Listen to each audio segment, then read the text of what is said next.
Tool آ گیا ہے کہ وہ اپنی بات کر سکتا ہے. ان کو عادت ہے الیکٹرانک میڈیا کی, وہاں پر پیسہ لگاؤ, کبھی پلاٹ کے ذریعے, کبھی مٹھائیوں, کبھی ٹوکروں کے ذریعے, کبھی اشتہاروں کے ذریعے, سرکاری خزانے کا منہ کھول کر ان کو خرید لو اور کہو جی یہ ہماری تعریفیں کریں, سب اچھا سب اچھا ہے. جب سے ڈیجیٹل میڈیا, سوشل میڈیا آیا ہے تو لوگوں کے پاس پاور آ گئی ہے, اب ہر ایک کو جا کر خرید نہیں سکتے. تو اس لیے مریم صاحبہ کہتی ہیں کہ اس نے تباہی پھیر دی ہے, اس لیے کہ لوگوں کے پاس بات کرنے کی آ گئی ہے. یہ کیڑے مکوڑے, ان کی کیا جرات ہے کہ ہمارے بارے میں کوئی سوال کر سکے, پوچھ سکے. وہ 1 منٹ میں تیا پانچا کر دیتے ہیں ان کے سارے بیانی کا. اس لیے مریم صاحبہ کہتی ہیں سوشل میڈیا کی وجہ سے پاکستان میں جھوٹ کا سیلاب آ گیا. مریم صاحبہ پھر وہ جو لندن, تو کیا میری پاکستان میں کوئی جائیداد نہیں ہے, وہ کیا تھا, قطری خط کیا تھا, کیلیبری فونٹ کیا تھا, جا کر تقریریں کرتی ہیں کہ بچوں اس طرح کرو, بچوں اس طرح کرو. کبھی یہ بھی کہہ دیں, جیسے چلے اچھی بات ہے, ان کو شاید یہ نہیں کہتی کہ بیٹا جھوٹ نہیں بولا, کیونکہ وہ تو میں خود بہت بولتی ہوں تو صبح سے لے کے رات تک, تو شاید اس وجہ سے ان کو یہ جھوٹ بولنے کے منع نہیں کرتی, کہتی ہیں ٹھیک ہے ہم بھی یہاں پر جال سازی کے ذریعے آئے ہیں, فارم 47 کے ذریعے آئے ہیں, یہ سب کرو. تو اس طرح جا کر یہ سمجھتی ہیں ان کا ووٹ بینک بن جائے گا, نہیں بننا, اور زیادہ ان کے ووٹ کم ہوں گے. میری بات آپ لکھ لیجئے.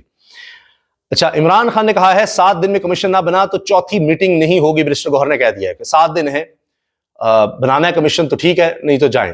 اور عمران خان بھی کہہ رہا ہے کہ میں نواز شریف زرداری نہیں ہوں, جتنے کیسز بنانے بنا لیں, میں نے ڈیل نہیں کرنی. اب آپ دیکھیے یہ اسی لیے ہو رہا ہے, عمران خان نے ڈیل نہیں کی, ججز لاؤ, دوڑیں لگی ہوئی ہیں. اچھا, دلچسپ بات یہ ہے کہ منصور علی شاہ صاحب نے 26ویں آئینی ترمیم کا صرف سوال پوچھا کہ کیا اس کے بعد سپریم کورٹ کے ججز سے اختیار لیا جا سکتا ہے کہ وہ آئین کی تشریح نہیں کر سکتے, وہ آئین کی تشریح سے روک دیا جائے ان کو. اس کے بعد اب دیکھیے دوڑیں لگی ہوئی ہیں. 26ویں آئینی ترمیم 3 مہینے کے بعد 18 درخواستیں ہیں, اب وہ لگ گئی ہیں جی. اب وہ 27 جنوری کو جناب وہ 26 جنوری کو لگا دی گئی ہیں کہ اب یہ جو ترامیم کا ہے 26ویں آئینی ترمیم کے خلاف درخواستیں آئینی بینچ سماعت کرے گا. 8 رکنی بینچ بھی بنا دیا گیا ہے فوری طور پر, اور اس میں جسٹس امین الدین صاحب یہ 27 جنوری کو سماعت کرے گا. جسٹس امین الدین خان صاحب جو 26ویں آئینی ترمیم کے بینیفیشری ہیں, چیف جسٹس یار افریدی کی طرح, وہ خود سنیں گے کہ جناب کیا یہ 26ویں آئینی ترمیم ہونی چاہیے نہیں ہونی چاہیے, جس کے ذریعے میں آئینی بینچ کا سربراہ بن گیا ہوں, کیا مجھے رہنا چاہیے نہیں رہنا چاہیے. یہ تو کسی تھڑے پر بھی بیٹھ کر یہ نہیں ہوتا کہ جی وہ جو بندہ تصفیہ کر رہا ہے جس میں اس کا انٹرسٹ ہو وہ بھی اس کا فیصلہ کرے گا. اس کو کہتے ہیں بھائی جان آپ تو نہ کریں, آپ تو اس سے فائدہ اٹھا رہے ہیں, فیصلہ آپ اپنے خلاف تھوڑی دیں گے. تو یہ تو بنیادی اصول ہے, لیکن یہاں سب ختم ہو چکے ہیں.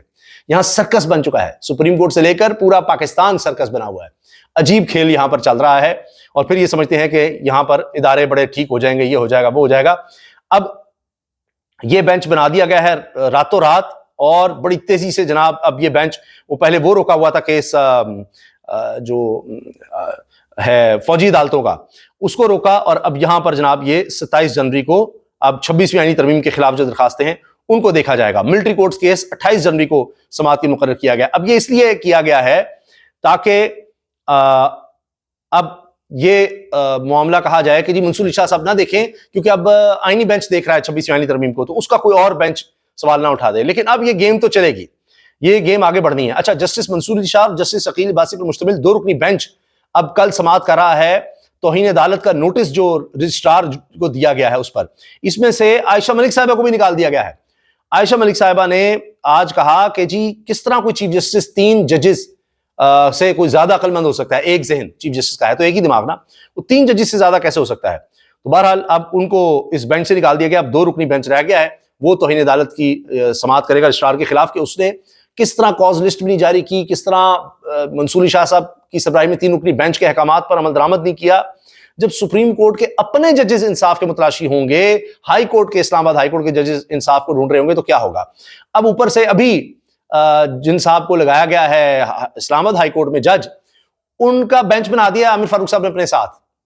تو اب یہی کہا جا رہا تھا کہ القادری ٹرسٹ کیس آئے گا تو وہ کدھر لگے گا. اب لگ یہ رہا ہے کہ عامر فاروق صاحب اپنے پاس رکھ لیں گے, اور نئے جج لگا دیے ہیں تو وہ جج بھی جس طرح یعنی موجودہ دور میں حکومت نے 26ویں آئینی ترمیم کے تحت اپنے پاس طاقت رکھی ہے, اور وہی چاہ رہے تھے کہ اپنے جج لگائیں اور پھر القادری ٹرسٹ آئے, لگا دیں جی. وہ مثال اچھی دی ہے مصطفیٰ ناز کوکر نے کہ جی عمران خان اس شخص کی طرح ہے کہ جو بارش میں کھڑا ہے, بارش میں بھیگا ہوا ہے, آپ اس پر جا کر بالٹی الٹا دیں تو کہیں ہو ہم نے اس کو گیلا کر دیا. بھائی اس پر پہلے ہی جیل میں آپ نے اتنے مقدمے بنائے, جیل میں وہ ہے سزا کاٹ رہا ہے, سخت ترین سزا کاٹ رہا ہے, اس پر آپ نے القادری ٹرسٹ کیس بنا کر اپنے لیے جگ ہسائی کی ہے. آپ نے کیا کر لیا 3 سال میں, گڑھا کھود رہے ہیں اپنے لیے, گہرا کرتے جا رہے ہیں. تو وہ تو پہلے ہی جیل میں ہے, سزا بھگت رہا ہے, تو اس کو اس سے کا فرق اچھا ایک سزا اور صحیح کرتے جاؤ. مجھے سزا اس لیے سنائی گئی کہ کوئی ڈیل کر لو عمران خان. وہ کہتے ہیں نہ میں زرداری ہوں نہ نواز شریف, جو مرضی کر لو ڈیل نہیں کروں گا. الیکشن کمیشن نے ایک سیاسی جماعت اور حکومت کے حق میں جھکاؤ کو ظاہر کیا، سپریم کورٹ کا تحریری فیصلہ آ گیا ہے، اڑا کر رکھ دیا جی سپریم کورٹ نے۔ اور سوشل میڈیا کی وجہ سے پاکستان میں جھوٹ کے خلاف بھی مریم صاحبہ جو ہے نا، ان کو سوشل میڈیا، ان کو پاکستانی عوام سے ہی اصل میں یہ کیا کہیں کہ ایک خار ہے کہ بھئی انہوں نے ہمیں ووٹ نہیں دیا، اور یہ سوشل میڈیا ہے۔ اصل میں سوشل میڈیا کیا ہے؟ ہر ایک کے پاس اپنی بات کہنے کی آزادی، یا اس کے پاس ایک حق آ گیا یا ایک راستہ آ گیا جو یہ چھیننا چاہتے ہیں اور اس کو دبانا چاہتے ہیں، مقدمے بناؤ، یہ کرو، لوگوں کو ڈرا کر رکھا ہوا ہے۔ عمران خان نے اڈیالہ جیل میں وکلاء اور میڈیا سے گفتگو کی ہے، کہا ہے اردلی حکومت خوف کا شکار ہے، ان کو مسلسل ڈراؤنے خواب آتے ہیں، ان کا پہلا ڈراؤنا خواب ان کے اعصاب پر سوار عمران خان اور اس کی رہائی کا خوف ہے، دوسرا ڈراؤنا خواب یہ ہے کہ فارم 47 کا کچا چٹا نہ کھل جائے، ان خوابوں سے گھبرا کر پیدا ہوتے ہی یہ 9 مئی کی گردان کرنے لگتے ہیں، اس خوف کی بدولت انہوں نے مجھے ایک ایسے بے ضمیر جج سے سزا دلوائی جس کو خود سپریم کورٹ نے 2004 میں عدالتی خدمات کے لیے نااہل قرار دیا تھا۔ اور پھر القادری یونیورسٹی کا انہوں نے کہا ہے کیس کے بارے میں، انہوں نے کہا کہ جی یہ کانفیڈینشلٹی ایگریمنٹ پر ہم نے کہا تھا بند لفافے کا، باقی تو ملک ریاض اور این سی کے جو معاہدہ تھا وہ تو سال پہلے سے چل رہا تھا، تو وہ تو کابینہ میں صرف کانفیڈینشلٹی صیغہ راز میں رکھنے کا معاملہ آیا تھا۔ اس کے ساتھ حکومتی کمیٹی نے اپنے بیان میں سیکورٹی اداروں پر عدم اعتماد کا اظہار کر دیا۔ فیصل چودھری وہ کہہ رہے ہیں کہ جب یہ کہہ رہے ہیں کہ 9 مئی پر ہم نہیں بنا سکتے کمیشن، تو ان کو سیکورٹی اداروں پر اعتبار ہی نہیں ہے، اعتماد ہی نہیں ہے، انہوں نے پر عدم اعتماد ظاہر کر دیا ہے۔ اور سیکورٹی اداروں پر عدم اعتماد حکومت کے لیے ڈراؤنے خواب سے کم نہیں، وکیل عمران خان۔ وکیل فیصل چودھری نے کہا کہ حکومتی مذاکراتی کمیٹی نے اپنے بیان میں سیکورٹی اداروں پر عدم اعتماد کا اظہار کر دیا ہے، یہ حکومت کے لیے ڈراؤنا خواب ہے۔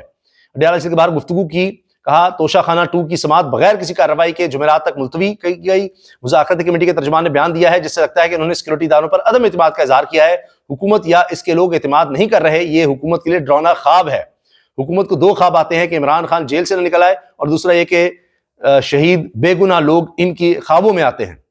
ویسے ظلم اتنا جس قدر انہوں نے کر دیا ہے، اب پتہ نہیں ان کا کیا بنے گا۔ تاریخ تو یہ بتاتی ہے، یا جو ایک نظام ہے قدرت کا، اس میں تو بہت برا حال ہوتا ہے ایسے لوگوں کا۔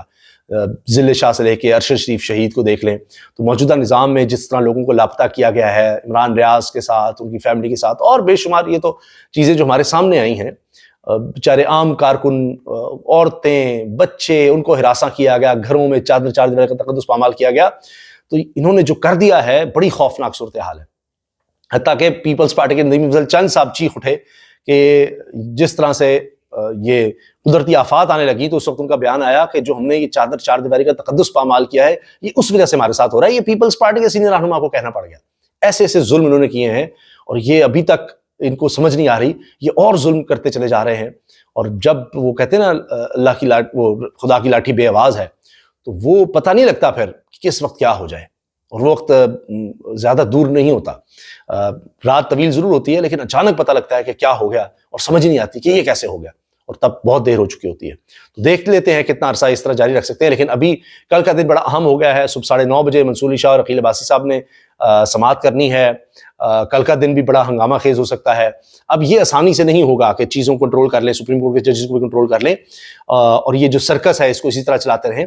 یہ بڑا عدم استحکام نظر آ رہا ہے۔ اب یہ عدالتی سطح پر، سپریم کورٹ کی سطح پر جو ہو رہا ہے، اب یہ کہ لڑائی اور شدت آ رہی لڑائی میں، اس کا اثر آپ دیکھیں گے نیچے تک ہوگا۔ عدم استحکام ہر سطح پر بڑھے گا۔ معاشی عدم استحکام شدید ہے۔ یہ صرف دکھا رہے ہیں کہ جی ہم نے انڈیکیٹرز ٹھیک کر لیے، اسٹاک ایکسچینج ٹھیک کر لی، عام آدمی کا برا حال ہے۔ ججز جو ہیں وہ انصاف کے لیے تڑپ رہے ہیں، وہ ان کے آرڈرز پر عمل درآمد نہیں ہو رہا، وہاں ایک الگ لڑائی چل رہی ہے۔ سپریم کورٹ کے احکامات پر عمل نہیں ہو رہا، مخصوص نشستوں کا معاملہ، اور اوپر سے الیکشن کمیشن کے بارے میں آپ دیکھ لیجئے، ایک وہ بھی ادارہ ہے، وہ تباہ حال ہو گیا کہ 26 جنوری کو ریٹائر ہونا ہے چیف الیکشن کمشنر سکندر سلطان راجہ نے، اور ان کے بارے میں سپریم کورٹ کے احکامات آ گئے، ایک اور چارج شیٹ ہے ان کے بارے میں۔ تو یہ چارج شیٹ لمبی ہوتی چلی جا رہی ہے، اور آرٹیکل 6 کی کبھی نہ کبھی کارروائی تو ہو سکتی ہے، اعتزاز سنٹر صاحب تو بار بار کہتے ہیں۔ تو ہر ادارے میں کوشش کی گئی کہ اپنے لوگ بٹھائیں، صرف کرائٹیریا ہو کہ عمران خان کی نفرت میں کچھ نہ کچھ ہم ان سے کروائیں، اور جتنا ہو سکے آگے وہ ہر جگہ ہمیں قاضی ملیں، اس طرح کے لوگ ملیں، اور اس سے ہم نظام چلا لیں۔ کوئی میرٹ نہیں، کوئی کچھ نہیں، صرف یہ ہے بندہ ہمارا ہونا چاہیے، عمران خان کے خلاف استعمال ہونے کے لیے تیار ہو، یا جو جتنا استعمال ہوگا اس کو ہم اتنا بڑا عہدہ دیں گے۔